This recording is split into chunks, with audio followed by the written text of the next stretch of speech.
Om Sada Shiva Samarambham Shankaracharya Madhyamam Asmadacharya Paryantam Vande Guru Paramparam.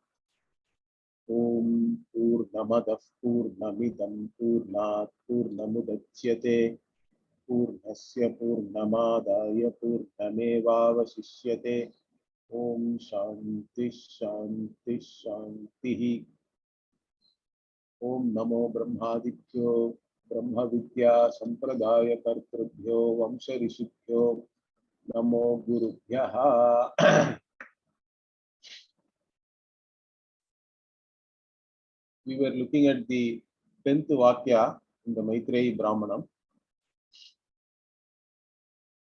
where Brahman was shown as the Srishti Karanam. Like even different types of smoke, spark, flame, etc. come out of a wet fuel. Similarly, from this great being, which is nothing but Brahman, Atma, all these parts of the Vedas, okay, the Shabda, they all came like the breath, it is said. So why is it said like the breath? Means two reasons we saw. One is it is effortless. How breathing is effortless for us. It's not even a conscious activity mostly. Like that, all this entire Srishti came out. Because when we talk about the Veda or the Shabda, along with that, the Artha also has to be taken. There is no Shabda without the Artha. So Nama and Rupa go together. Name and form, word and meaning, all of them are together always for us. Therefore, when the Veda Srishti is talked about, Srishti also is nothing but a manifestation, we have to understand, because everything is there in an unmanifest state. In Pralaya, potentially it is still there. Then it becomes manifest. So in one way, Ishvara is not really creating the Veda from scratch. It's not like that. Our understanding is that Veda also has what we call as Pravaha Nityatvam. That means it is there always, and even in Pralaya, it is there potentially. Ishvara only manifests it, and then Ishvara teaches it to different rishis and all that, and then from there, the Veda is coming down in a certain Karna Parampara.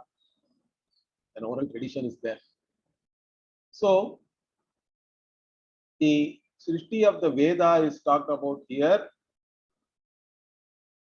and it is said that the Vedas came out like even the breath comes out from any person. In fact, that portion of the bhashyam only we were seeing finally last week. Of course, so many other things are given here, parts of the Veda. These things and all, we did not take the normal meaning. If you remember, Itihasa, Purana, Vidya, Upanishad, Shlokaha, Sutrani, Anuvyakyani, Vyakyani, like this 8 portions of the Brahmana. That's how we took it. That's how Bhashyakara also has given the commentary here. So that part we have already seen. And we were looking at actually this portion where Bhashyakara is commenting on the how it came out, correct? Like a breath, effortlessly. So that part, if you see here,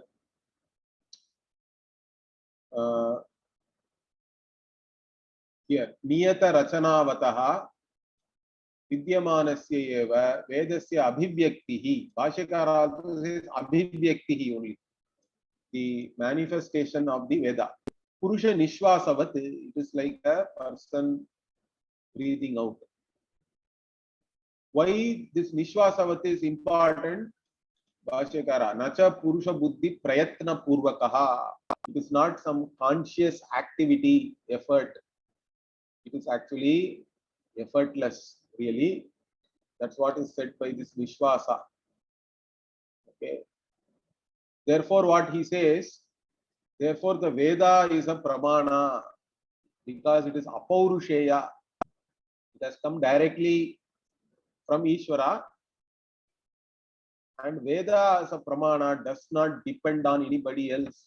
It is not coming from the intellect of any person. That way also it is nirapeksha. And also it does not depend on other pramanas. Okay, so Veda pramanyam, with reference to whatever it is revealing, it is an independent means of knowledge. That's what we have to understand. So that Bhashyakara makes that point here in this context, because as I told you, this particular Vakya is also the basis for the third Brahma Sutra, which is Shastra Yonitvat. Okay, so Shastra Yonitvat, particularly in that sutra, this particular Vakya also is discussed. So here, Veda is an independent means of knowledge, Bhashyakara points out. So, ataha pramanam nirapeksha eva swarte. Therefore, what? Tasmat yet tena uktam tat tathaiva pratipattavyam. So, whatever is said by the Veda, you have to take it as it is. Bhashyakara very particular about that. Why he has to say this? Because people give all their own fancy interpretations, keeping with their own likes and dislikes. If you do like that, then Veda will no more be a pramana. In fact, Veda is still a pramana, but according to your interpretation, its pramanyam will go away. It won't be a valid means of knowledge if you interpret it based on your own fancies, whatever fancy it is. Okay, so you have to understand it as it is.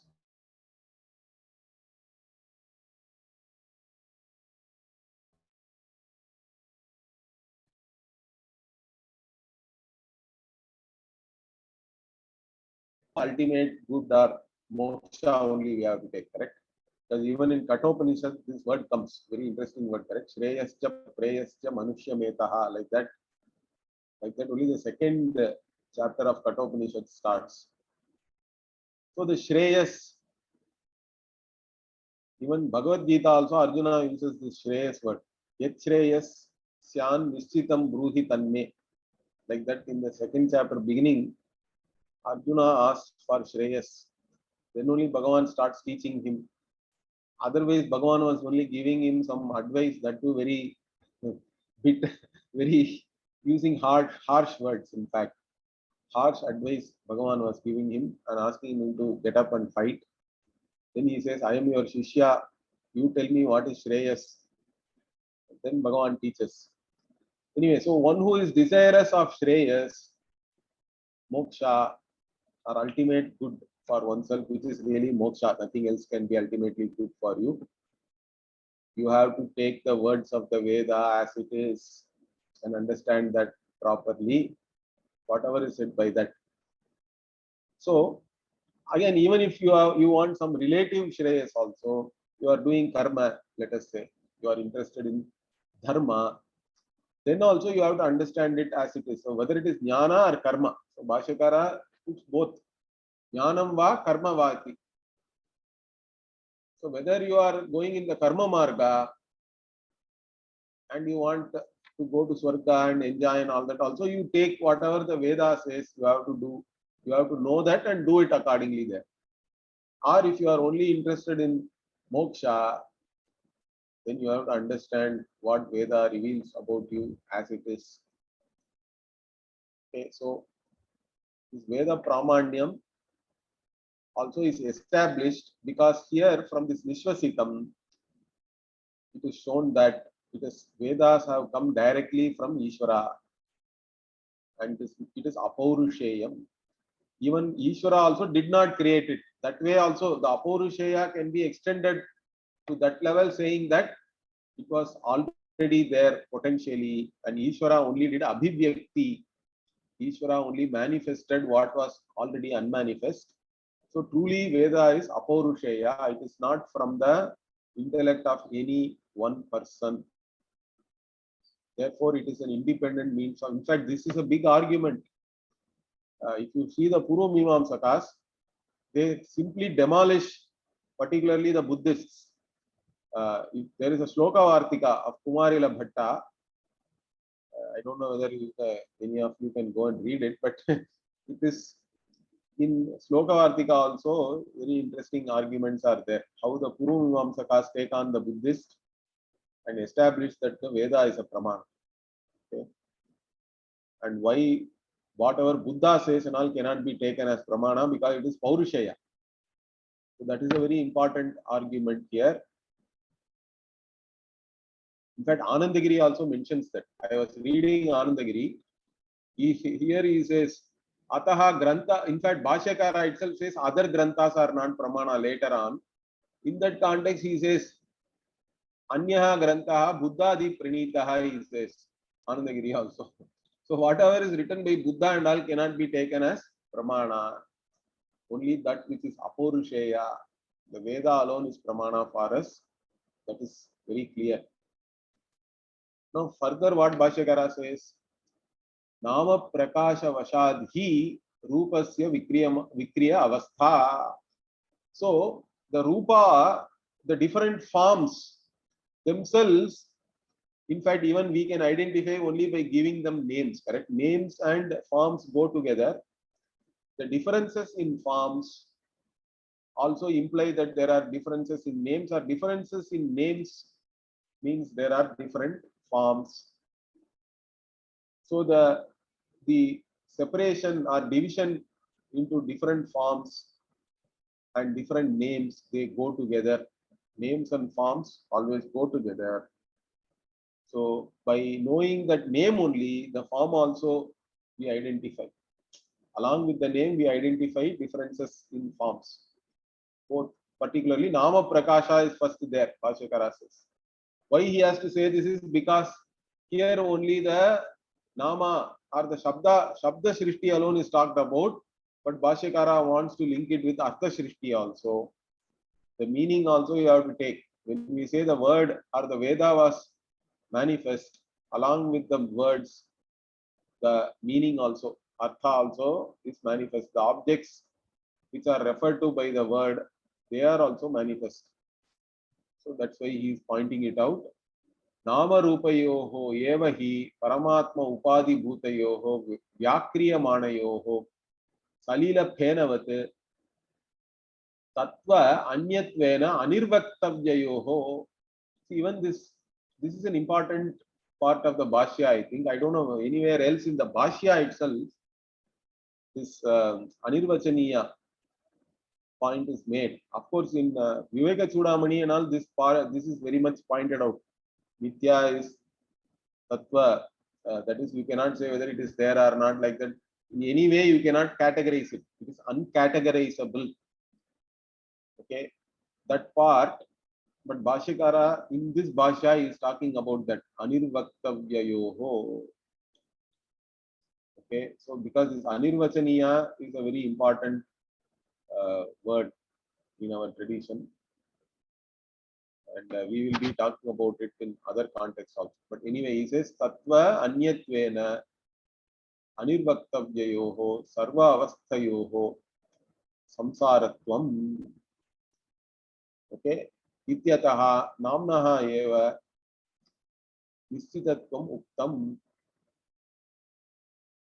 Okay, so here Nama Rupa, Nama and Rupa, name and form. So Nama Rupayoho Eva hi Paramatma Upadi Bhutayoho. So that which is also in the form of Upadi of this Paramatma. Upadi means, I have told you, this is a conditioning factor. That which makes the Paramatma look like not really Paramatma. So that is the Upadhi. They are the Vyakriyamanayoho.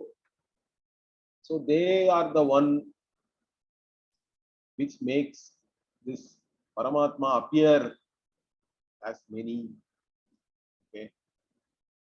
Brahman becoming many is due to only Upadhi and Namarupas are Upadhi, conditioning factor. Like even Salila, Phena, all this, okay, foam, etc. In water, you have waves, foam. We give different names, but at the end of the day, all that is only water, correct? This wave or foam and all is not separate from water. It's all only name and form. It's still water only. Its very nature is water. So, like even this wave or foam cannot be said to be either totally different from the water, it is not there because it cannot exist other than water. But you cannot say it does not totally exist, like even some unholy compounds we use normally, like Vandya Putraha. So, barren woman's son, or Shashavishanaha, rabbit's horn, etc., do not exist. It is totally Atyanta Asat, we say. In fact, Atyanta Asat also in a Nayayika context means something different. But here we say it is total absolute non-existence. So you cannot say the wave or the foam is absolutely non-existent. Otherwise, there won't be any name and form. Name and form is still there. Function also is there. So name, form, function is there, but it does not exist independently of water. So you can neither say it does not exist, nor can you say it exists independently. That's why it is uncategorizable, anirvachaniya, anirvaktavyayoho. So anirvachaniya means some people translate it as inexplicable, I think, which is not really a good translation. Better to say uncategorizable. Okay, that will give us a better understanding of the word. Inexplicable means they try to make it somehow mystic. It's not inexplicable really, it is uncategorizable, that can be understood actually. So you cannot categorize it in your nice binary categories. That is what we say anirvachaniya. Okay. Definitely you cannot slot it anywhere. That's the idea here. And sarva avasthayoho samsaratvam. So this sarva avastha means both. Anandagiri here points out. So he says, why this sarva avastha means during vyakta avastha, means during manifest also it is there. And when it is unmanifest also we have to take. In both situation or in both states. Okay. It is during the manifestation and also unmanifest. Okay. So you cannot say it is in every, whichever state you take. Okay. These names and forms, they are there either potentially or they are in a manifest form. Okay. But you cannot say that they are either there or not there. Okay. That is the anirvaktavyayoho. And they are the ones which constitute what we call samsara. The samsaratvam belongs to only the upadhi, Bhashyakara. So sarvavasthayoho samsaratvam namarupayoho. These are all sixth case, correct? Then samsaratvam means this, whatever this relative existence we can say, life of becoming, all that is only due to the upadhi. It is all belonging only to the upadhi. Nothing touches Brahman really. Brahman is not a samsari. Samsaratvam is there only in the Nama Rupa, which are all Upadhi of Brahman. And this Nama Rupa themselves do not have any independent existence. Okay, that's what Bhashyakara points out here. Therefore, what? Ityataha namnaha eva nishvasitatvam uktam tad vacanenaiva itarasya nishvasitatva siddhe. So, therefore, what? Even though only the names have been said as they are manifest, as though the breath manifests for a person, but from that itself, correct? Tad vacanenaiva itarasya nishvasitatva siddhe. The form also we have to understand has come out like a breath only. Effortlessly, the entire creation has come, the name and the form together. So that's he pointed out. Or you can give another meaning, he says. This Nishvasitam and all that. What is the other meaning? Why this Nishvasita is talked about of the Veda here? Because he says, Athava, another interpretation or meaning he gives, Sarvasya Dvaita Jatasya Avidya Vishayatvam Uktam. So already in this 2:6 only, okay, everything is this Atma only, it is said here, correct? Idam Sarvam Yad Ayam Atma, because nothing is separate from Atma. Means everything is only due to ignorance alone. You are seeing Dvaita, you are seeing something different from this Brahman. Okay. So the entire Dvaita Prapancha, they are all only Avidya Vishaya, they are all only objects of ignorance. Okay. That has been said. Brahmatam Parada Idam Sarvam Yadayam Atma Iti. Okay, so everything is in this Dvaitam, and Dvaitam itself is Avidya Vishayam. Now this is a big problem for the Dvaitins. They raise a point in this. What is that? If you say everything, the entire Dvaita is Mithya, it is all Avidya Vishaya, what about the Veda? Veda also will become Mithya. So if Veda is Mithya, how can you say that whatever it is revealing is true? These problems and all are there. Okay, for this, different types of answers are given. Okay. What is one answer is what? One answer we say is, as long as the pramana works, it is fine. Okay, it helps you to wake up, correct, to the reality. It does not matter whether it is real or not. Okay, it can still be mithya. For example, one example they gave is what? You go and stand in front of the mirror. Okay, and you see the reflection in the mirror. Now the reflection itself is not as real as you, correct? Reflection is mithya compared to the original. But you can still understand yourself. You can still see yourself in the reflection. And whatever knowledge you gain from that is valid, correct? Even though the reflection itself is mithya, the knowledge you gain from that about yourself is not mithya. That is one example they give. Another is like a dream tiger. I think this dream tiger thing comes in Bhagavad Gita Bhashya somewhere, I think 15th or 16th chapter, I don't remember now. So the dream tiger wakes you up.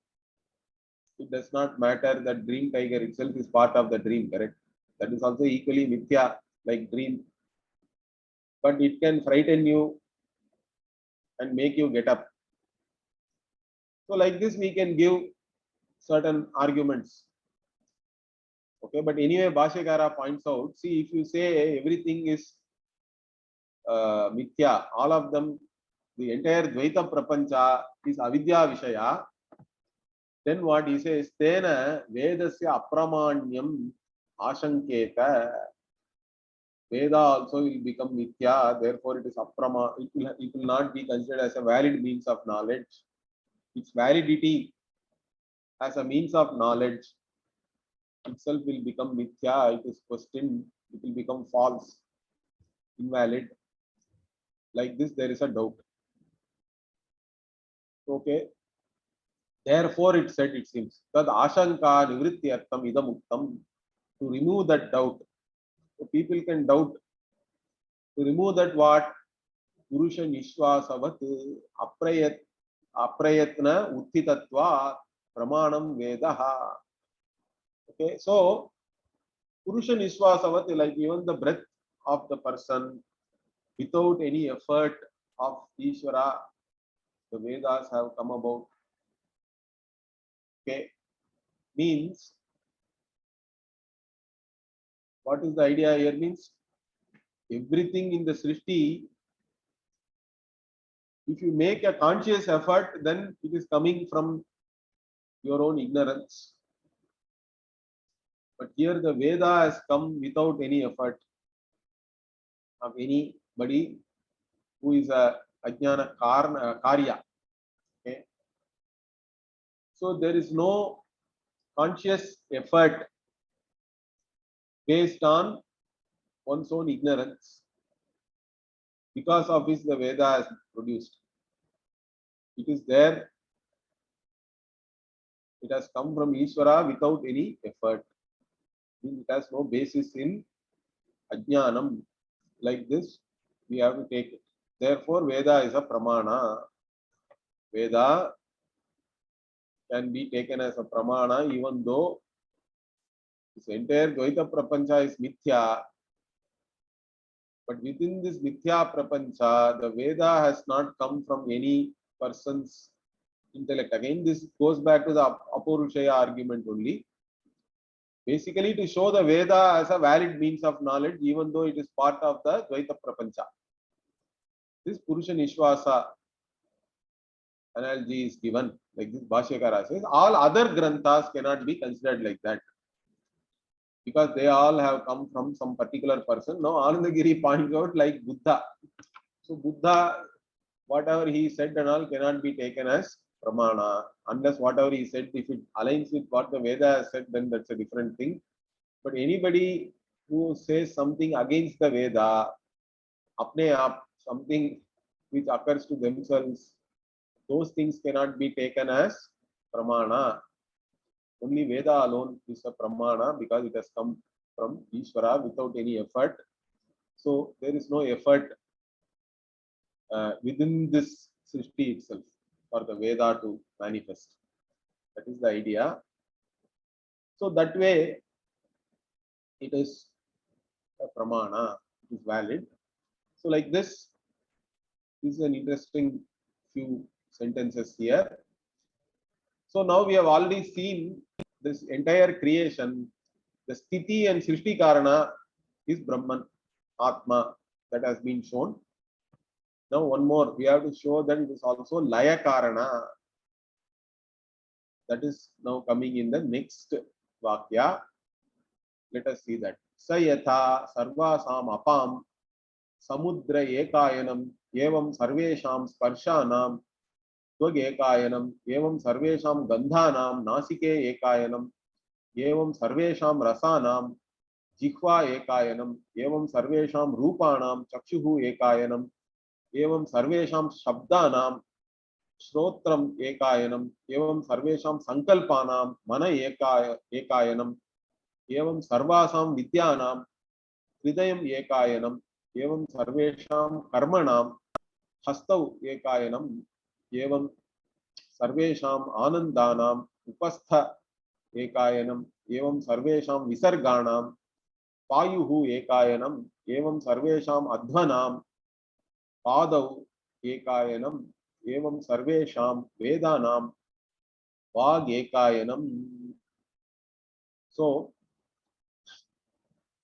now Upanishad is pointing out the Laya. The first step of the Laya it points out, but we have to build and understand, which Bhashyakara will show in the commentary.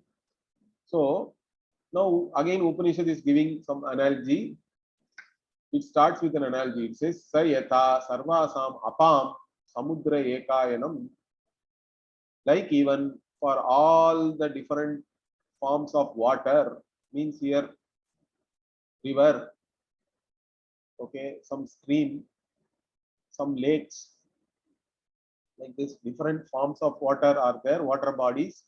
All of them end up in samudra, in the ocean. That is the one place where they all resolve. And once they resolve into it, they do not exist there separately, correct? Their differences also dissolve into it or resolve into it. So the samudra, the sea or ocean becomes one locus. See, ayanam here is locus of dissolution. We have to take it as or locus of resolution, laya. So that is the ayanam. So it is the one ayanam, one locus where all forms of water resolve. And once they enter the samudra, they are all samudra only. They are no more rivers or lake water or anything like that, correct? In the same manner, now this entire Srishti is taken up, but the entire Srishti is divided into certain categories. And then they are all shown to resolve back into Brahman. So when we take this entire Srishti, all the Indriya Vishayas are important, correct? 10 Indriyas are there. All of them have different Vishayas.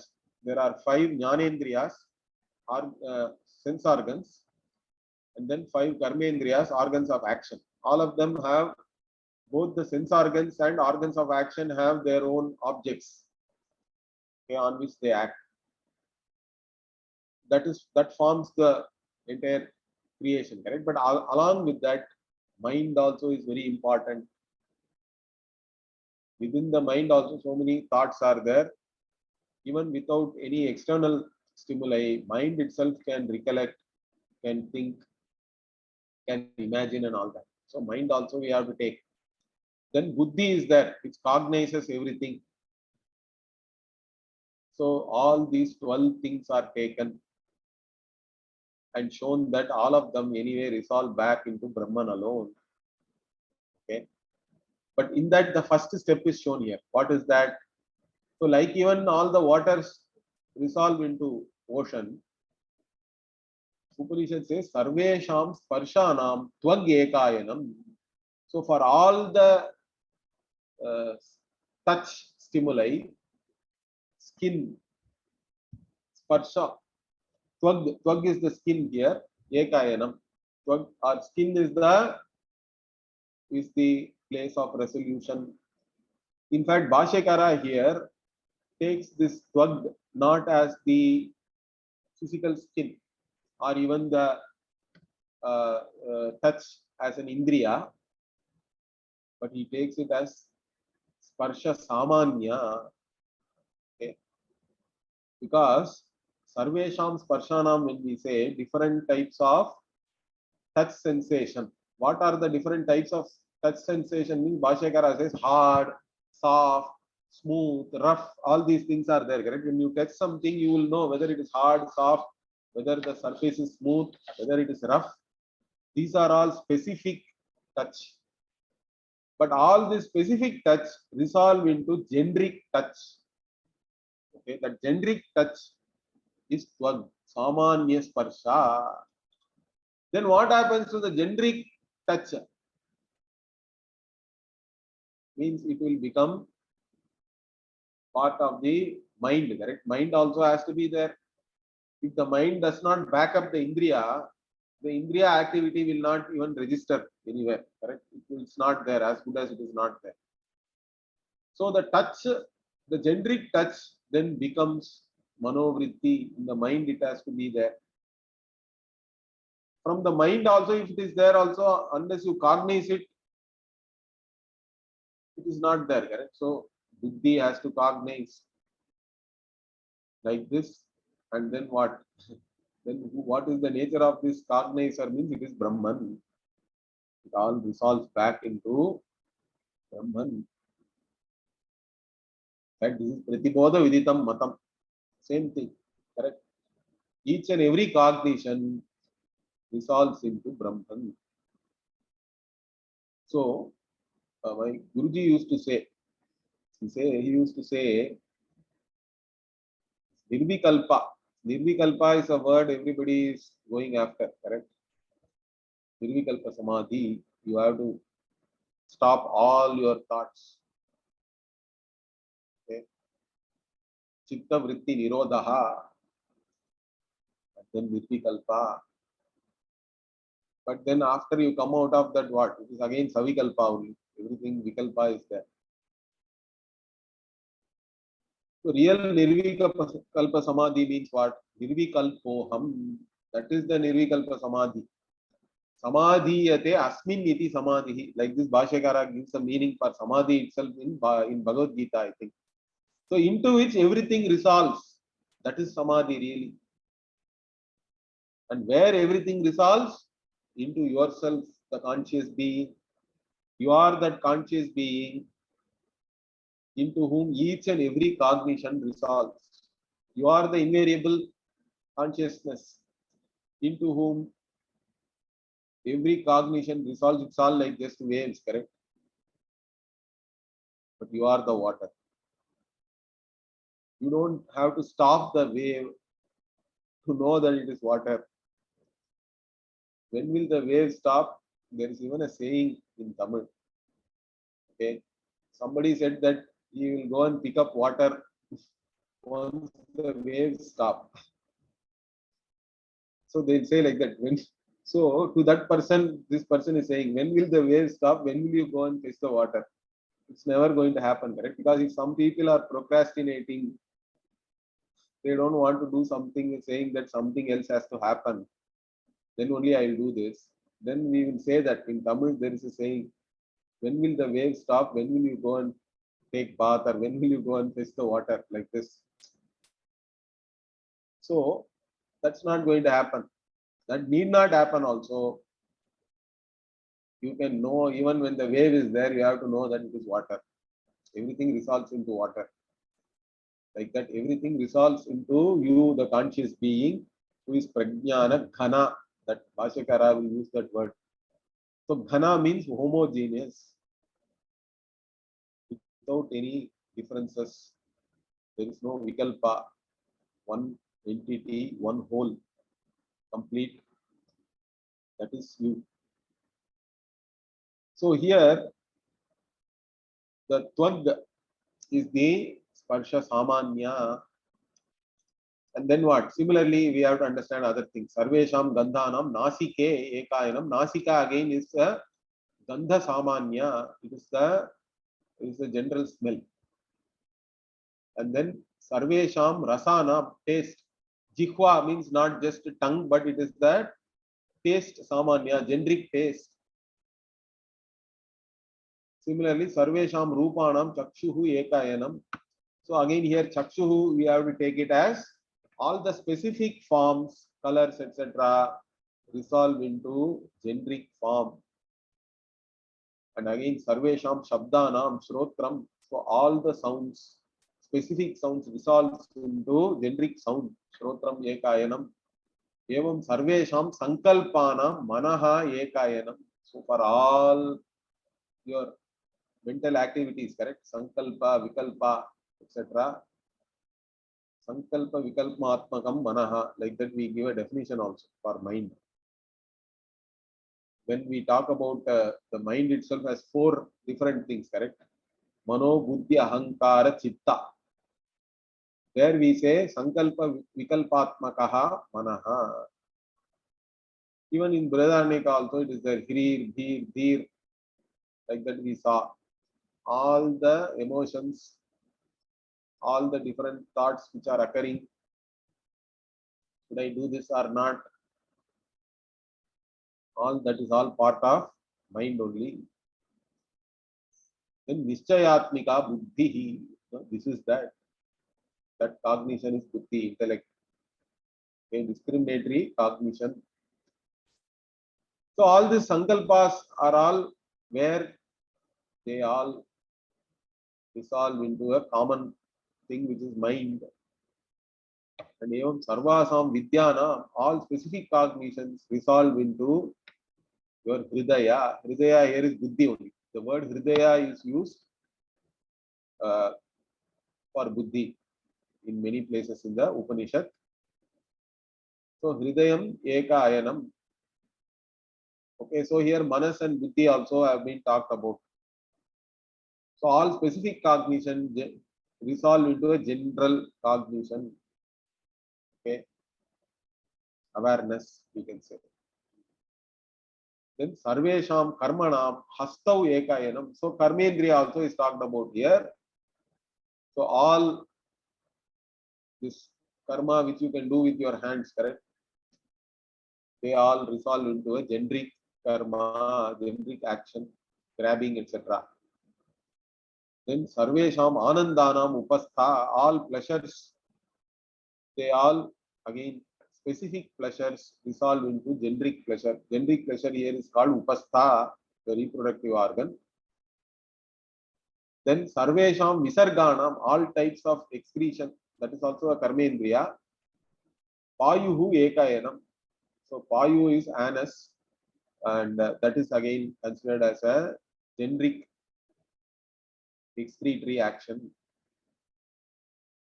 And sarvesham advana, advana means walking. Padav ekayanam, so legs means movement in general we have to take. All kinds. Advana means again going here and there, not just walking. Any kind of travel we can say.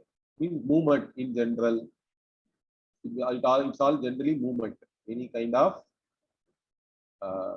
traveling or going from one place to another are all, they all resolve into general movement. And sarvesham vedanam vag ekayanam, and all the Vedas here means anything you speak also. They are all resolved into generic speech. Vag here is generic speech. So up to this only the Upanishad says here. And now let us see the bhashya. Kincha anyat na kevalam स्थिति उत्पत्ति कालयोः एव प्रज्ञान व्यतिरेकेण अभावात् जगतः ब्रह्मत्वं प्रलय काले च. So further what, not only during the sthiti in sustenance or during creation, this jagat is non-separate from this Brahman, but even during pralaya it also resolves back into the same thing. यतो वा इमानि भूतानि जायन्ते येन जातानि जीवन्ति यत् प्रयन्ति अभिसंविशन्ति. So like that, yato va imani bhutani jayante, from all these beings are born from which yena jatani jivanti, by which all of them live, are sustained, and into which everything goes back. Yat prayanti abhisamvishanti. That's there in Maitreyo Upanishad. Janmadhyasya yataha Brahma Sutra also is there. Same thing here, to show that Brahman is the upadana karana. The laya also has to be shown. Like even the pot is born out of clay, it is sustained by clay. Even if you break the pot, it is still clay. It goes back into the clay, correct? So that is shown here. Pralaya Kalecha, even during Pralaya, this Jagat is again not there without being Brahman. It is Brahman only, even after Pralaya. So what Bhashyakara says, Jala Buddha Henadinamiva Salila Vyatirekena Abhavaha. So all this, whatever, this foams, bubbles, etc. Okay, in the water, they are not there separate from the water body itself, correct? They are all part of the same water body. They are all just water. They cannot exist separately. Similarly, evam prajnana vyatirekena, okay, without being this consciousness, prajnana, tat karyanam, its effects, correct? Nama rupa karmanam, all this nama, rupa and karma.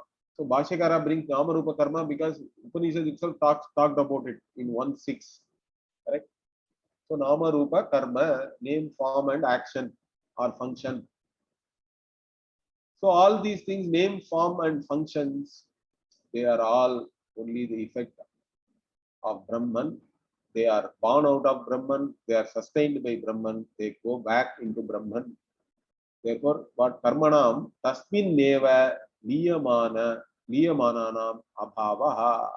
So they resolve back into this Brahman only, and they do not exist apart from this Brahman at any time, basically. So that is the idea. Tasmat. Therefore, what? Ekameva Brahma. There is only one Brahman which is there really. Okay. That alone is the reality. That is Satyam. Vikale api tishtati. Yadrupene yan nistitam bhavati tadrupena tanna vyabhicharati iti Satyam. So, Brahman alone you can know as it is, that it is a conscious, homogeneous being, self-existent, self-revealing, and it never changes that nature. Correct? Its nature never changes. So once you have understood yourself as Brahman, as a conscious being who is the invariable, that never changes, that can never be changed also. That's why Brahman or yourself alone is Satyam. Everything else comes and goes. Everything else is Mithya. They are all Nama, Rupa, Karma. But yourself, you are Prajnana Ghanaha. You are one homogeneous conscious entity without any parts, partless whole. You are the only thing which can be known completely. Understand that. Everything else in the world, you can never know anything completely, because the more you break it, and you will become an expert in a very small area, because you are digging deeper and deeper in a smaller and smaller area. Then you are an expert. But even an expert does not have the last word. Cannot have. All scientists know that. They are all real scientists are humble people actually. But some of them make some bombastic statements also now and then. But they all know that. So in the world, you cannot know anything, because everything is having parts. You break down different parts, you keep on knowing it, further something is there. First they said atom, then they said whatever, neutron, electron, proton. Now they are saying some quarks, matter, antimatter, this boson, that boson, whatever. So many things are there, so many particles are there. And even then they are now talking about some other string theory and all that. So it keeps on going. Therefore, there is no end. In knowing this world, there is no end. That's why even karma also. Some people are obsessed with karma. What is the first karma? Which karma is making my life like this and all that? It's a useless analysis. Kahana karmano gatihi, Bhagavan says. This karma itself you cannot analyze and understand completely. At some point in time, you have to just accept your life as it is. Okay, this is the life Bhagavan has given you. In fact, you have to be very grateful that you are able to study the Shastra, understand it, be with the Shastra, and really understand your true nature, who you are. What else karma can do to you, or what better karma you can have than this? Everything else, you should not really think about all those things. Why this thing happened, that thing happened, everything happened, let it happen. You don't have to be even associated with all those things. You should uh, you should develop a certain objectivity towards all these things. That uh, what we say, sakshi bhavana, that is the best. Of course, it is easy to say all these things. I cannot tell this to a person who is suffering and all that. But since you are all in this class, I can tell you. But you cannot go and tell somebody is mourning, you should be a sakshi and all that. That will not work anyway. Anyway, coming back here. So this Brahman is what? Prajnana Ghanam Ekarasam Pratipattavyam. So you have to understand this only. Okay, this Pratipatti has to be there. You have to grasp. Pratipattavyam means you have to grasp this point that Brahman alone is there. That is the only thing which is there, the only homogeneous entity which is yourself. Okay.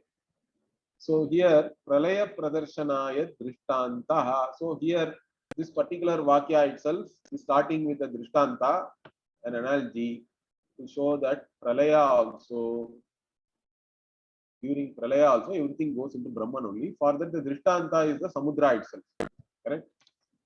So Sa iti Drishtanta. So the Drishtanta starts with Saha, Sayata, Yatha, Yena Prakarena, like even what Sarvasam here Bhashyakara says Nadi, Vapi, Tadagadi, Gatanam, Apam.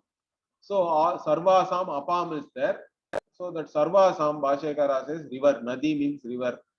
Vapi means you can take it as a lake or a tank.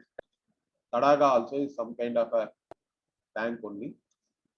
Right? We used to have this place called Tadagam near Anaikatti. So we first went to Tadagam and then only went to Anaikatti. Okay. So Anaikatti is like our place of resolution there. Anyway, Tadagadi Gatanam Apam, all the waters which are there in all these places, rivers and tanks and lakes and streams, etc. What? Samudraha Abdhihi. So Samudra means Abdhi, he says. Same thing, ocean. Ekayanam, it is the one place of resolution. Eka Gamanam, Eka Pralayaha. So Ayanam means what? Bhashyakara says, Eka Gamanam. So it is the place everything goes. Okay, goes to. All these things go there. And what? Eka Pralaya, they all resolve there. Means Eka Pralaya means what? Avibhaga Prapti means Avibhaga. Vibhaga means divisions, separateness. But if you go to that one place, Samudra, all the waters when they go there, they are no more separate. You cannot now say this is river water or anything like that. They all attain oneness with this ocean. Avibhaga Prapti ityarthaha. Similarly, what? Yatha ayam drishtantaha. So, like it is in the case of water and ocean, this is the analogy. What is that? Evam, in this manner, sarvesham sparshanam.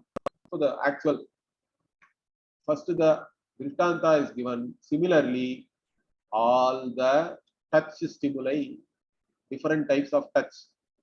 What Bhashyakara says, mridu means soft, karkasha means hard, katina is hard. Okay. Karkasha means rough, we have to take. Soft and rough. Katina is hard. Pichila means soft. So Pichiladina, all these different types of touch. Vayoho Atma Bhutana, they are all really Vayu, means the touch itself is born out of this. When we talk about the Pancha Bhuta model, touch, the touch Indriya is from Vayu, correct? So Bhashyakara points out that Vayoho Atma Bhutana, so they are all really Vayu, because the touch stimuli, all of them are born out of Vayu. Because Vayu has only touch, correct? We cannot see it. We cannot smell it really. Smell belongs to Prithvi, according to our model. So even if some noxious gas is there, which is smelling bad, that smell has come from Prithvi, not from Vayu itself. So Vayu has this touch. So all these kinds of touch are all really Vayu only. They are all Vayor Atma Bhutanam. Tvake Eka Ayanam. So Tvak is the one Ayana, place, locus of resolution.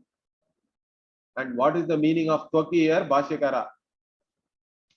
Tvag iti, Tvag Vishayam, sparsha samanya matram. So all of them are really Tvag Vishaya, correct? They become generic as the object of touch. Whatever may be the type of touch, all of them are objects of touch, correct? That way they are Tvag, they are Sparsha Samanya, they are generic touch because they are all objects of touch, whatever may be the type of touch. So that's what he points out. Sparsha Samanya Matram. Here Tvag means Sparsha Samanya Matram. And Tasmin Pravishtaha, Sparsha Visheshaha. So all the differences in the touch, they all enter and become just objects of touch, generic touch. Okay, they resolve like that. Similar to water into the ocean, correct? Apaiva samudram tad vyatirekena abhava bhuta.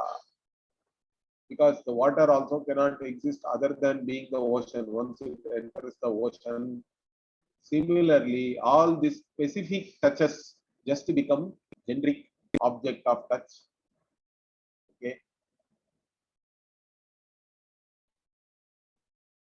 Tasyaiva hi te samsthana matra asan. Okay, because all these specific things, correct? Samsthana means here you can take it as a form. All these things are nothing but different forms of the same generic thing. Therefore, they cannot exist other than being the generic. The specific cannot exist other than being the generic. This point we already saw. With all these three examples also we saw, correct? For sustenance part. There also we discussed this. Therefore, what tatha tadapi sparsha samanya matram tvag shabda vachyam manas sankalpe mano vishaya samanya matre tvag vishayaha iva sparsha visheshaha. So now Bhashyakara extends this beautifully because he has to finally show Brahman alone as the layam, correct? As the locus where everything resolves. Although the Upanishad is stopping with Tvak, Bhashyakara is extending that. So what he says, similarly, the specific touch becomes generic touch. Then what happens to the generic touch? Tadapi, that generic touch also what? Sparsha samanya matram. Tvak shabda vachyam manas sankalpe mano vishaya samanya matre.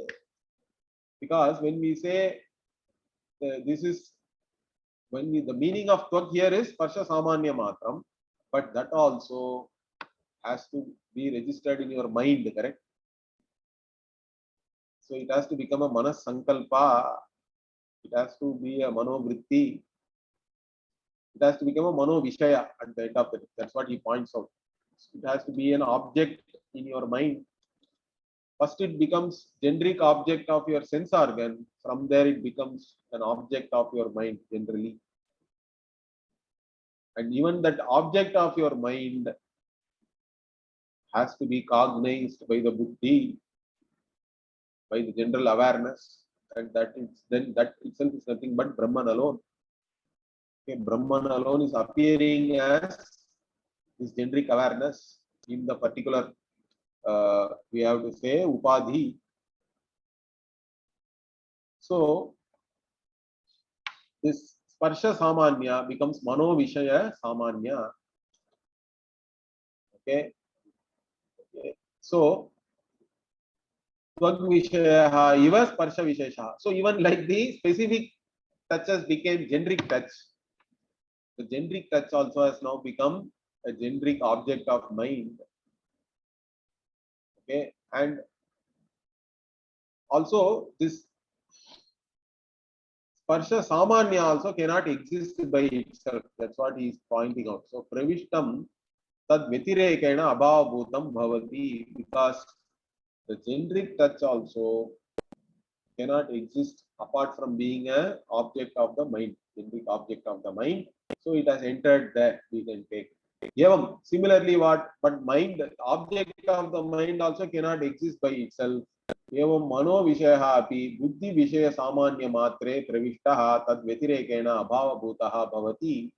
So even the object of mind cannot exist unless it becomes a cognition in your generic awareness, because it cannot exist other than that. Therefore, we have to say that the object of your mind has now become an awareness or cognition in the buddhi, and vijnana matrameva bhutva prajnana dhane pare brahmani apaiva samudre priliyate.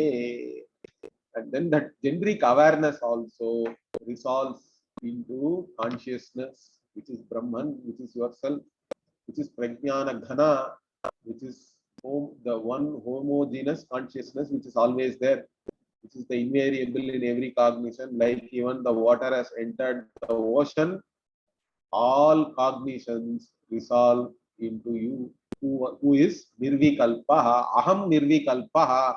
That is the knowledge. That knowledge, if it is there clearly and always available, that is the nirvikalpa samadhi, really. Aham nirvikalpaha is more important than being without any vritti in your mind. Okay, that is the point here. This has to be clearly cognized. So Brahman is the Laya Karanam also.